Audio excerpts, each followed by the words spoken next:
English pedagogy જે part 20 એટલે કે 20 છે એ જોઈએ. તો ટોપિક છે ટાઈપ્સ ઓફ સિલેબલ્સ એટલે કે અક્ષરખંડના પ્રકાર, જેના આ વિડીયોમાં થિયરી, વન લાઇનર્સ અને MCQs છે એ જોઈશું. ડેફિનેશન જોઈએ તો type of syllables are different pattern of syllables based on their ending letters and vowel sounds. તો ટાઈપ ઓફ સિલેબલ્સ શું છે? તો આ ટાઈપ ઓફ સિલેબલ્સ એ છે ડિફરન્ટ પેટર્ન જુદા જુદા પ્રકારોની ઓફ સિલેબલ્સ, અક્ષરખંડના જુદા જુદા પ્રકારો છે. Based on their ending letters, based on તો એના જે ઉપર આધાર રાખે છે શેના? તો એન્ડિંગ લેટર્સ એટલે કે અક્ષરખંડના અંત, એન્ડ, વોવેલ સાઉન્ડ અને સ્વર ધ્વનિને આધારે. તો અક્ષરખંડના અંત અને સ્વર ધ્વનિના આધારે, અક્ષરખંડ જે છે એના અંત અને સ્વર ધ્વનિના આધારે અક્ષરખંડના જુદા જુદા પ્રકારોને ટાઈપ્સ ઓફ સિલેબલ્સ કહેવાય છે. મિત્રો, ઇંગ્લિશ પેડાગોજીની પ્લેલિસ્ટની લિંક છે ડિસ્ક્રિપ્શનમાં આપેલ છે, તો ત્યાં જઈને તમે વધુ વિડીયો જોઈ શકો છો. તો કેટલા પ્રકાર છે? તો 6 ટાઈપ્સ ઓફ સિલેબલ્સ, 6 પ્રકાર છે સિલેબલ્સના. તો જોઈએ તેના ટાઈપ અને એનો ગુજરાતી અર્થ. ફર્સ્ટ છે ઓપન સિલેબલ, જેને ખુલ્લો અક્ષરખંડ કહે છે. પછી છે ક્લોઝડ સિલેબલ એટલે કે બંધ અક્ષરખંડ. વોવેલ કોન્સોનન્ટ ઈ એટલે કે મેજિક ઈ, જે થર્ડ ટાઈપ છે મેજિક ઈ એટલે કે સ્વર વ્યંજન ઈ અક્ષરખંડ. પછી છે વોવેલ ટીમ એટલે કે સ્વર જોડ અક્ષરખંડ. વોવેલ ટીમ એટલે કે સ્વરની જે જોડી જે અક્ષરખંડ છે તે. આર કંટ્રોલ્ડ, શું? તો આર કંટ્રોલ્ડ એટલે કે આર નિયંત્રિત અક્ષરખંડ. પછી છે કોન્સોનન્ટ એલી એટલે કે વ્યંજન પ્લસ એલી અક્ષરખંડ. તો આ શું છે? એના 6 ટાઈપ છે, પ્રકાર છે, જે આપણે આગળ વિગતવાર જોઈએ. મિત્રો વિડીયો ગમે તો વિડીયોને અવશ્ય લાઈક કરી દેજો. હવે જે ફર્સ્ટ છે ઓપન સિલેબલ એટલે કે ખુલ્લો અક્ષરખંડ છે એ જોઈએ. An open syllable ends with a vowel sound. આ જે ઓપન સિલેબલ જે છે તો એનો એન્ડ શાનાથી થશે? તો વોવેલ સાઉન્ડથી થાય છે. તો જે અક્ષરખંડનો અંત સ્વર ધ્વનિથી થાય તેને ઓપન સિલેબલ કહેવાય છે. આ ખાસ યાદ રાખવું. તો જેનો અંત છે વોવેલ સાઉન્ડથી એટલે કે સ્વર ધ્વનિથી થાય તો એ ઓપન સિલેબલ એટલે કે ખુલ્લો અક્ષરખંડ કહેવાશે. એક્ઝામ્પલ જોઈએ તો ગો જેમાં અંત છે તો ઓ જે છે એ સ્વર ધ્વનિ છે. એ જ રીતે હી, તો ઈ જે છે એ અંત શાનાથી થાય છે? તો ઈથી થાય છે. તો અહીં ઓથી અને અહીં ઈથી. તો આ કેવા એક્ઝામ્પલ છે? તો ઓપન સિલેબલના. તો આ ખાસ યાદ રાખજો મિત્રો. કોઈ એક્ઝામમાં પૂછાઈ જાય તો એક્ઝામ્પલ આપી દીધેલું છે ગો અને નીચે ટાઈપ ઓફ સિલેબલ આપેલા હોય, ઓપન સિલેબલ, ક્લોઝડ સિલેબલ, એમ 4 પ્રકારના સિલેબલ આપેલા હોય. અને જો સિલેબલ જે ટાઈપ ઓફ સિલેબલ તમે શીખ્યા હોય તો તમે એ કરી શકો છો આન્સર. તો આ રીતે આપણે બીજો સેકન્ડ જે છે ક્લોઝડ સિલેબલ એટલે કે બંધ અક્ષરખંડ છે એ જોઈએ. તો a closed syllable end with a consonant sound. Open syllable જે છે તો એ એન્ડ શાનાથી થશે? વોવેલ સાઉન્ડથી થશે. જ્યારે ક્લોઝડ સિલેબલ છે તો એનો એન્ડ છે એ જે કોન્સોનન્ટ્સ છે સાઉન્ડ એનાથી થશે. તો જે અક્ષરખંડનો અંત વ્યંજનથી થાય તેને ક્લોઝડ સિલેબલ કહેવાય છે. મિત્રો, વિડીયો મિત્ર વર્તુળમાં અવશ્ય શેર કરજો, જેથી કરીને બીજા મિત્રોને પણ ઉપયોગી થાય. તો એનું એક્ઝામ્પલ જોઈશું. તો એક્ઝામ્પલ છે કેટ અને પેન. તો અહીં કેટ, તો અહીં તમે જોઈ શકો છો એનો અંત જે છે કોન્સોનન્ટ સાઉન્ડથી થાય છે. તો આ કેવો? તો ઓપન શું થશે? સિલેબલ થશે. શું થશે? ઓપન. તો એ શું થશે? તો ક્લોઝ સિલેબલ થશે. અને જેનો અંત છે એ વોવેલ સાઉન્ડથી હશે તો એ ઓપન સિલેબલ થશે. થર્ડ જે ટાઈપ છે એ જોઈએ તો વોવેલ કોન્સોનન્ટ ઈ, એટલે કે magic E. Vowel consonant E. તો a vowel is followed by a consonant and silent E. તો a vowel is followed by a consonant છે એન્ડ સાયલેન્ટ ઈ છે, એટલે કે સ્વર પછી વ્યંજન. શું? તો સ્વર પછી વ્યંજન અને અંતે સાયલેન્ટ ઈ આવે. સ્વર પછી વ્યંજન અને સાયલેન્ટ ઈ આવે. જેમ કે અહીંયા સ્વર પછી વ્યંજન, આ કેક જે એક્ઝામ્પલ છે એમાં સ્વર પછી વ્યંજન અને ઈ આવે, સાયલેન્ટ ઈ, ત્યારે તેને મેજિક સિલેબલ કહેવાય છે. ત્યારે તેને શું કહેવામાં આવે છે? મેજિક ઈ સિલેબલ કહેવાય છે. એક્ઝામ્પલ અહીં જોઈએ તો કેક. કેકમાં અહીં જોઈએ તો આ એ છે શું? સ્વર, પછી એના પછી કે વ્યંજન અને અંતે જે છે ઈ, તો ઈ કેવો છે? સાયલેન્ટ છે. એ જ રીતે બાઇક. બાઇક જેમાં આઈ શું છે? સ્વર, કે શું છે? વ્યંજન અને ઈ શું છે? તો સાયલેન્ટ ઈ. તો આ શું કહેવાશે? તો વોવેલ કોન્સોનન્ટ ઈ, મેજિક ઈ. આ સિલેબલ કયો કહેવાશે? મેજિક ઈ કહેવાશે. ઉદાહરણ આપી દીધેલું હોય મિત્રો બાઇક, અને નીચેના જે સિલેબલ છે એના પ્રકાર આપી દીધેલા છે. કયા પ્રકારનું એક્ઝામ્પલ છે, કયાનું એક્ઝામ્પલ છે. તો એ જો તમે આ ટોપિક જે છે એ કવર કરેલો હોય તો તમે ક્વેશ્ચન આરામથી આસાનીથી કરી શકો છો. હોમ. તો હોમમાં તમે જોઈ શકો છો ઓ સ્વર, પછી એમ વ્યંજન અને ઈ, તો સાયલેન્ટ ઈ. હોમ બોલશો તો હોમ, પાછળ અ, જેમાં ઈ શું થશે?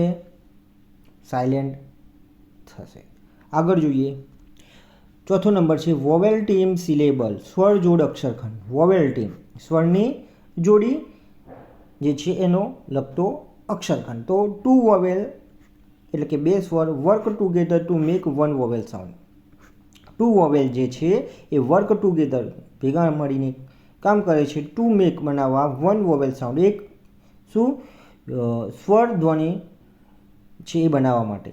તો બે સ્વર મળીને એક જ સ્વર ધ્વનિ બનાવે ત્યારે તેને ટુ વોવેલ ટીમ સિલેબલ કહેવાય છે. બે સ્વર મળીને એક જ શું બનાવે? સ્વર ધ્વનિ બનાવે ત્યારે એ વોવેલ ટીમ સિલેબલ કહેવાય છે. એક્ઝામ્પલ છે જોઈએ તો રેન, પછી છે બોટ અને પછી છે ટીમ. તો રેનમાં તમે જોઈ શકો છો એ આઈ, બોટમાં ઓ અને એ, તો આ બંને શું છે? જોડી છે, સ્વર જોડી. એ જ રીતે ટીમમાં ઈ અને એ, તો આ શું છે? જોડી છે. તો આ શાનું ઉદાહરણ થશે? આજે ઉદાહરણ જે છે તો વોવેલ ટીમ સિલેબલ. શાનું થશે? વોવેલ ટીમ સિલેબલ થશે. તો આ તમે સમજી ગયા હશો. પાંચમો છે આર કંટ્રોલ્ડ સિલેબલ. શું? R controlled syllable. The vowel sound is controlled by the letter R. જે વોવેલ સાઉન્ડ છે એને કંટ્રોલ શાનાથી? તો લેટર આરથી છે. જ્યારે આર સ્વરનો ઉચ્ચાર, જ્યારે આર જે છે એ સ્વરનો ઉચ્ચાર બદલી દે છે. આર જે છે લેટર એ શાનો ઉચ્ચાર બદલી દે છે? સ્વરનો ઉચ્ચાર બદલી દે છે ત્યારે તેને આર કંટ્રોલ્ડ સિલેબલ કહેવાય છે. તો આર લેટર છે એ સ્વરનો ઉચ્ચાર બદલે ત્યારે તેને શું કહેવાય? આર કંટ્રોલ્ડ સિલેબલ કહેવાય છે. એક્ઝામ્પલ તો કાર, પછી છે બર્ડ, પછી છે ટર્ન. તો આ જે છે એ શું કહેવાશે? તો આર કંટ્રોલ્ડ સિલેબલ. અહીંયા કાર, બર્ડ અને ટર્ન. 6 નંબર છે consonant L E syllable. Consonant પછી છે એલ ઈ જે લેટર છે એ સિલેબલ. તો syllable ends with a consonant followed by L E. વ્યંજન પછી એલ ઈ આવે ત્યારે તેને કોન્સોનન્ટ એલ ઈ સિલેબલ કહેવાય છે. તો એક્ઝામ્પલ છે ટેબલ. તો ટેબલમાં આપણે જોઈ શકીએ છીએ પાછળ એલ ઈ. એ જ રીતે એપલ તો એલ ઈ, લિટલ તો એલ ઈ. તો આ જે ત્રણ ઉદાહરણ છે તો કોન્સોનન્ટ એલ ઈ સિલેબલના ઉદાહરણ છે. તો આપણે ટાઈપ ઓફ સિલેબસ જેના 6 પ્રકાર છે એ જોયા. આગળ જોઈએ હવે. તો આ ટાઈપ ઓફ સિલેબસ છે એના વન લાઇનર્સ આપણે નોટ્સ છે જોઈએ. તો English has 6 main types of syllable. Question પૂછાય તો how many syllables are there in English language? તો 6 મેઇન ટાઈપ્સ ઓફ સિલેબલ. તો અંગ્રેજીમાં અક્ષરખંડના 6 મુખ્ય પ્રકારો છે. કેટલા છે? તો 6 મુખ્ય પ્રકારો છે. સિલેબલના પ્રકાર પૂછાય તો એ કેટલા છે? 6 છે. Open syllables end with vowel sound. જે ઓપન સિલેબલ્સ છે તો એનું એન્ડ શાનાથી થાય છે? તો વોવેલ સાઉન્ડથી થાય છે. ઓપન સિલેબલનો અંત સ્વર ધ્વનિથી થાય છે. આ ખાસ યાદ રાખવું. એ જ રીતે છે ક્લોઝડ સિલેબલ્સ એન્ડ વિથ કોન્સોનન્ટ. જે ક્લોઝડ સિલેબલ છે એનો અંત વ્યંજનથી થાય છે. ઓપનનો સ્વર ધ્વનિથી અંત થાય છે, જ્યારે ક્લોઝ સિલેબલ જે છે એનો વ્યંજનથી અંત થાય છે. Magic E makes the vowel sound long. Magic E જે સિલેબલ છે તો એ વોવેલ સાઉન્ડને કેવું બનાવે છે? લોંગ બનાવે છે. તો મેજિક ઈ સ્વરનો ઉચ્ચાર લાંબો બનાવે છે. જે મેજિક ઈ સિલેબલ જે જોયો ટોપિક આપણે, તો એ શું? તો સ્વરનો ઉચ્ચાર લાંબો બનાવે છે. Vowel team contain 2 vowels working together. Vowel team જે સિલેબલનો પ્રકાર છે કન્ટેન 2 વોવેલ જે વર્કિંગ ટુગેધર, મતલબ કે વોવેલ ટીમમાં 2 સ્વર સાથે મળીને એક ધ્વનિ બનાવે છે. 2 સ્વર જે છે એ સાથે મળીને શું બનાવે છે? તો એક ધ્વનિ બનાવે છે. કયું? તો વોવેલ ટીમ સિલેબલ. એ જ રીતે R controlled syllables contain the letter R. R controlled syllable શું કન્ટેન? તો ધ લેટર આર. મતલબ કે આર કંટ્રોલ્ડ સિલેબલમાં આર સ્વરનો ઉચ્ચાર બદલે છે. આર જે છે એ શું? સ્વરનો ઉચ્ચાર બદલે છે. જે લેટર આર આવે છે શાનો ઉચ્ચાર બદલી દે છે? તો સ્વરનો ઉચ્ચાર જે છે એ બદલી દે છે. Consonant L E syllables end with a consonant followed by L E. એટલે કે કોન્સોનન્ટ એલ ઈ જે સિલેબલનો અંત છે એ વ્યંજન પ્લસ એલ ઈથી થાય છે.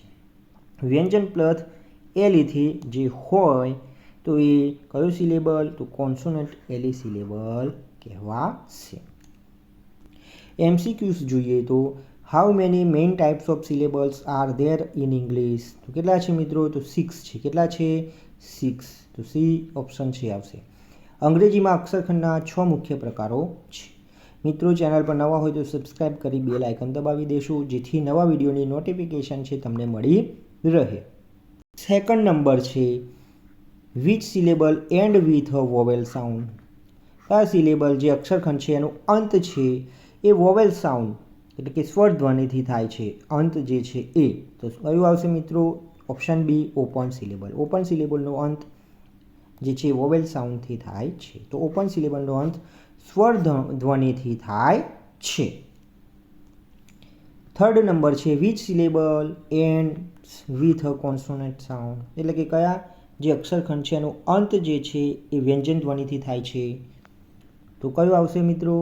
C. Answer is C closed syllable. એટલે કે ક્લોઝડ સિલેબલનો અંત વ્યંજનથી થાય છે. મિત્રો વિડીયોને મિત્ર વર્તુળમાં અવશ્ય શેર કરજો, જેથી કરીને બીજા મિત્રોને પણ આ વિડીયો ઉપયોગી થાય.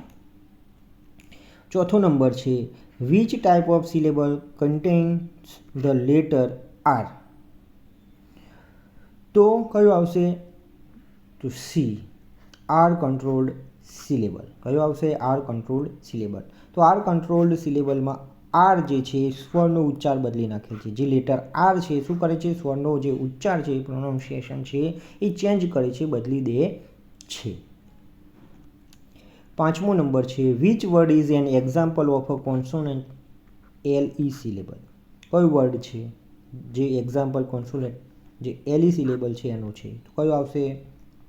તો આ સી છે એ આવશે. ટેબલ. ટેબલ શબ્દનો અંત BLE થી થાય છે. જોઈ શકીએ છીએ BLE થી થાય છે. તેથી તે કોન્સોનેન્ટ LE સિલેબલનું ઉદાહરણ છે, જેમાં બી કોન્સોનેન્ટ અને એની સાથે જોડાયેલ LE.